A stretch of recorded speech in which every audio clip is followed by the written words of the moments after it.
بسم اللہ الرحمن الرحیم۔ السلام علیکم دوستو، دنیا بھر کی خبروں میں آج آپ سنیں گے، لیکن اس سے پہلے اگر ہو سکے تو لائک، سبسکرائب اور بیل آئیکن کا بٹن ضرور دبا لیں۔ شکریہ۔ نیتن یاہو نے لڑائی بندی کا مطالبہ ایک بار پھر مسترد کر دیا۔ لندن میں خاتون پولیس آفیسر کے فلسطین کے حق میں نعرے۔ امریکہ سے بھی فلسطین کے حق میں آوازیں اٹھنا شروع۔ غزہ فلسطین میں 52,000 فلسطینی بے گھر ہو گئے۔ اقوام متحدہ۔ مافیا NRO لینے میں کبھی کامیاب نہیں ہوگا، وزیر اعظم عمران خان۔ بھارت میں کورونا سے ایک دن میں اموات کا نیا ریکارڈ۔ تو آئیے چلتے ہیں اب خبروں کی تفصیل کی جانب۔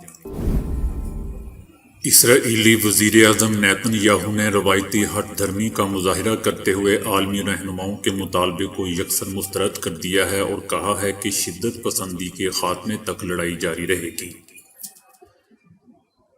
اسرائیل نے کل 9ویں دن بھی غزہ پر فضائی بمباری کی، جس کے نتیجے میں 4 فلسطینی شہید اور کئی گھر مسمار ہو گئے، جبکہ حماس کے راکٹ حملوں میں 3 اسرائیلی بھی مارے گئے۔ 10 دن سے جاری جھڑپوں میں غزہ میں شہادتوں کی مجموعی تعداد 219 ہو گئی ہے، جبکہ اسرائیل کا کہنا ہے کہ حماس کے حملوں میں 130 اسرائیلی شہری بھی زخمی ہوئے ہیں۔ نیتن یاہو نے مزید کہا کہ اسلامی شدت پسندوں کو ایسی ضربیں لگائی ہیں جس کی وہ توقع نہیں کر رہے تھے، جبکہ اسرائیلی شہریوں پر حملے بند نہیں ہوئے تب تک لڑائی جاری رہے گی۔ دوستو، یاد رہے کہ اسرائیلی حملوں میں شہید ہونے والے 219 فلسطینیوں میں 63 بچے، 36 خواتین اور 16 بزرگ بھی شامل ہیں، اور زخمیوں کی تعداد 1500 سے تجاوز کر گئی ہے۔ اسرائیل اور فلسطین کے درمیان لڑائی کا سلسلہ جاری ہے اور کئی ملکوں کی جانب سے لڑائی بندی پر زور دیا جا رہا ہے۔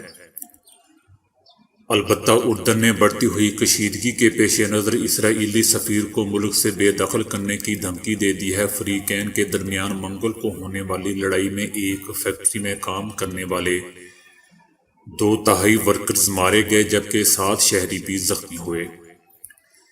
اسرائیل کی وزارت خارجہ نے دعویٰ کیا ہے کہ 9 روز سے جاری کشیدگی کے دوران حماس نے غزہ سے اسرائیلی شہریوں پر 3,500 سے زیادہ راکٹ فائر کیے ہیں، جن میں 13 شہری ہلاک اور 300 سے زیادہ زخمی ہوئے ہیں۔ حماس کی جانب سے لاکھوں اسرائیلیوں کو نشانہ بنایا جا چکا ہے۔ فریقین کے درمیان بڑھتی ہوئی کشیدگی کے پیش نظر اسرائیل سے امن معاہدہ کرنے والے مشرق وسطیٰ کے ملک اردن نے اسرائیلی سفیر کو ملک سے بے دخل کرنے کی دھمکی دی ہے۔ پارلیمنٹ سے منظوری کے بعد اردن اسرائیلی سفیر کو بے دخل کر دے گا۔ ماہرین کا کہنا ہے کہ اردن کے بادشاہ عبداللہ دوم کو اسرائیل اور فلسطینیوں کے درمیان جاری کشیدگی پر تشویش ہے۔ یاد رہے کہ اردن اور اسرائیل نے 1994 میں امن معاہدے پر دستخط کیے تھے اور اردن فلسطینی ریاست کا اہم حامی بھی رہا ہے۔ اردن کے حکام کو خدشہ ہے کہ غزہ میں کشیدگی بڑھنے کی صورت میں 1948 اور 1967 کی طرح فلسطینی مہاجرین کی ایک بڑی لہر اردن کا رخ کر سکتی ہے۔ اقوام متحدہ نے اسرائیل کی جانب سے غزہ میں شہریوں کے انفراسٹرکچر، خاص طور پر کورونا کی ٹیسٹنگ لیب اور صحت کی دیگر سہولیات کو نشانہ بنانے پر تشویش کا اظہار کیا ہے۔ امریکی صدر جو بائیڈن نے ایک ہفتے کے دوران 3 مرتبہ اسرائیلی وزیر اعظم بنیامین نیتن یاہو سے ٹیلی فونک پر بات کی ہے، جبکہ صدر جو بائیڈن نے فلسطینی اتھارٹی کے صدر محمود عباس سے بھی بات چیت کی ہے۔ اسرائیل کی طرف سے کہا گیا ہے کہ لڑائی میں کمی اس وقت تک نہیں آئے گی جب تک مخالف فریق کو مکمل اور طویل مدت تک خاموش نہیں کر دیا جاتا۔ فلسطینی تنظیم حماس نے 8 روز قبل اسرائیل کی جانب راکٹ فائر کرنا شروع کیے تھے۔ حماس کا موقف ہے کہ اس کی یہ جوابی کارروائی یروشلم میں فلسطینیوں کے حقوق پامال کیے جانے پر کی گئی ہے۔ برطانیہ میں ایک ایسی خاتون پولیس کی ویڈیو سوشل میڈیا پر وائرل ہو رہی ہے جس نے دوران ڈیوٹی فری فلسطین کے فلک شگاف نعرے لگائے ہیں۔ یہ واقعہ لندن میں اس وقت پیش آیا جب مظاہرین فلسطین پر کی جانے والی وحشیانہ اسرائیلی بمباری اور روا رکھے جانے والے ظلم و تشدد کے خلاف مظاہرہ کر رہے تھے۔ برطانوی پولیس کے حکام نے نعرے لگانے والی خاتون پولیس آفیسر کے حوالے سے تحقیقات شروع کر دی ہے۔ خاتون پولیس آفیسر نے دوران ڈیوٹی جب فری فلسطین کے نعرے لگائے تو وہاں موجود مظاہرین نے مسرت کا اظہار کیا، جبکہ ایک نے سفید پھول بھی پیش کیے۔ خاتون پولیس آفیسر نے مظاہرے میں شریک ایک رکن کو گلے بھی لگایا۔ پولیس کا کہنا ہے کہ پولیس افسران سیاسی سرگرمیوں میں ملوث نہیں ہو سکتے۔ پولیس کا کہنا ہے کہ ہم وائرل ہونے والی ویڈیو سے آگاہ ہیں اور تحقیقات کر رہے ہیں۔ دوسری طرف یورپین پارلیمنٹ کی جانب سے اسرائیل سے فوری لڑائی بندی کا مطالبہ کر دیا گیا ہے۔ یورپین پارلیمنٹ کا فلسطین کے معاملے پر اہم اجلاس منعقد ہوا ہے، جس میں اسرائیل کی جانب سے فلسطین میں تشدد کے اضافے پر تشویش کا اظہار کیا گیا ہے۔ اس ضمن میں یورپین پارلیمنٹ کا کہنا ہے کہ مزید اموات سے بچنے کے لیے لڑائی بندی ضروری ہے، کیونکہ اس تنازع سے یورپ میں دوبارہ یہود مخالف جذبات ابھر رہے ہیں۔ دوسری طرف سعودی عرب کا کہنا ہے کہ اسرائیل غزہ تصادم خطے کو غلط سمت میں دھکیل رہا ہے، یہ پائیدار امن کے راستے کو مزید مشکل بنا دے گا۔ سعودی عرب کا مزید کہنا تھا کہ یہ تصادم خطے میں متعصب آوازوں کو مضبوط اور حقیقی امن کا راستہ مشکل بنا رہا ہے۔ ہمیں فریقین کے درمیان بات چیت کی حوصلہ افزائی کے لیے مل کر کام کرنا ہوگا۔ امریکہ سے بھی فلسطین کے حق میں آوازیں اٹھنا شروع ہو گئی ہیں۔ بیشتر یورپی ممالک کے دارالحکومتوں میں بھی بڑے پیمانے پر مظاہرے ہو رہے ہیں۔ آج یورپی یونین کی اعلیٰ نمائندہ نے بھی سیز فائر کا مطالبہ کر دیا ہے اور سلامتی کونسل میں فلسطین کے معاملے پر یکجہتی کی کاوشوں کو امریکہ نے پھر ویٹو کر دیا ہے۔ اور امریکہ نے ترکی کے صدر رجب طیب اردوان کے غزہ میں اسرائیلی حملے کے تناظر میں دیے گئے اس بیان پر بھی سخت تنقید کی ہے، جو امریکہ کے بقول یہودیوں کے خلاف ہے۔ امریکہ نے کہا ہے کہ امریکہ ترک صدر کی جانب سے حال ہی میں دیے گئے یہود مخالف بیان کی مذمت کرتا ہے۔ ہم ترک صدر اور دیگر ترک رہنماؤں پر زور دیتے ہیں کہ وہ اشتعال انگیز بیانات سے باز رہیں، جو تشدد کو مزید بڑھانے کا سبب بن سکتے ہیں۔ دوستو، یاد رہے کہ ترک صدر نے حال ہی میں اپنے ایک بیان میں اسرائیل پر فلسطینیوں کے خلاف دہشت گردی کرنے کا کہا تھا اور کہا تھا کہ یہ اسرائیلیوں کی فطرت میں شامل ہے۔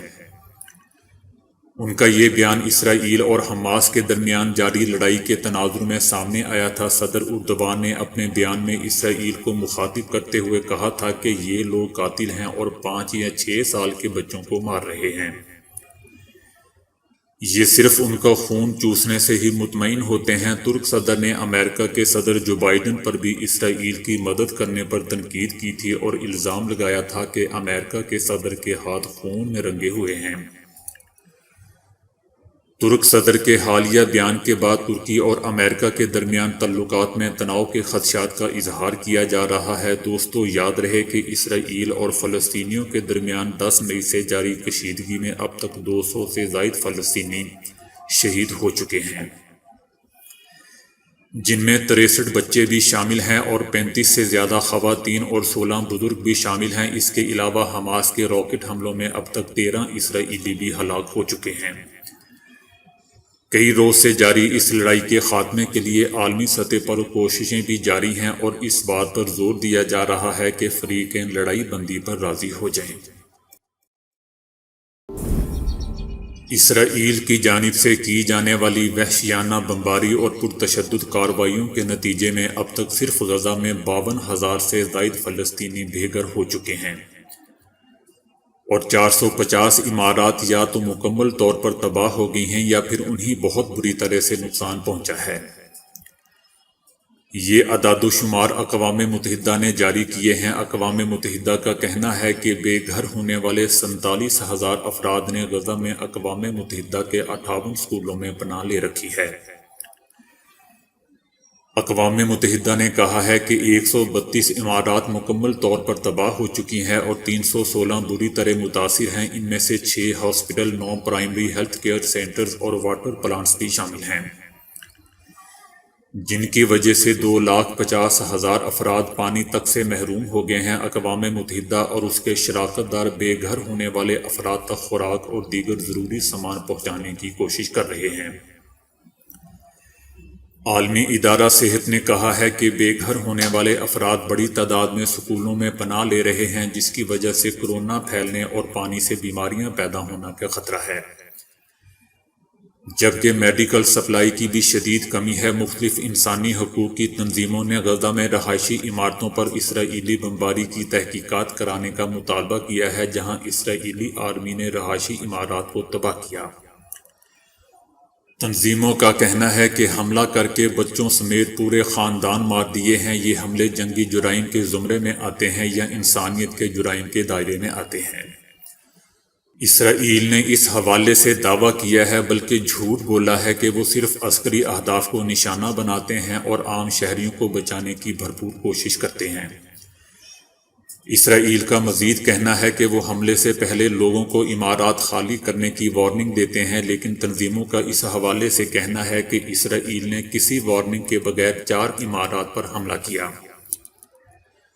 عالمی تنظیموں نے 4 عمارات پر کیے جانے والے اسرائیلی حملوں کی تحقیقات عالمی عدالت انصاف سے کرانے کا مطالبہ بھی کیا ہے۔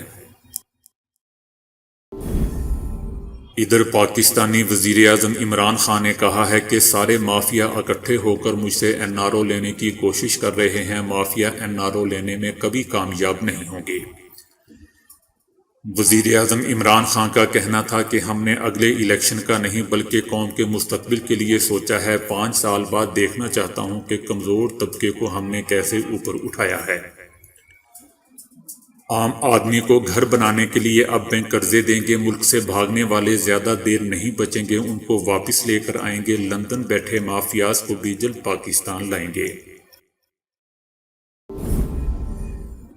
انڈیا میں کورونا سے ایک دن میں ہونے والی اموات 4,530 تک جا پہنچی ہے، جس کے بعد پرانے سارے ریکارڈ ٹوٹ گئے ہیں۔ اسی طرح گزشتہ 24 گھنٹوں میں اس مہلک کورونا سے 2,67,334 افراد متاثر ہوئے ہیں، جو کہ پچھلی تعداد کے مقابلے میں کم ہے، تاہم اموات میں اضافہ بدستور جاری ہے۔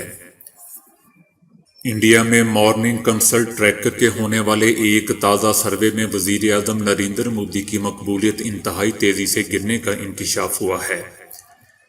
شہریوں کی بڑی تعداد نے مودی سرکار کو اب تک کی سب سے بری حکومت قرار دے دیا ہے۔ دوستو، یاد رہے کہ بھارت میں کورونا سے متاثر ہونے والوں کی تعداد 2,52,00,000 سے تجاوز کر گئی ہے، اور یہ کورونا ملک بھر میں اب تک 2,78,000 افراد کی جان بھی لے چکا ہے، جبکہ بھارت میں 17,57,00,000 شہریوں کو ویکسین لگائی جا چکی ہے۔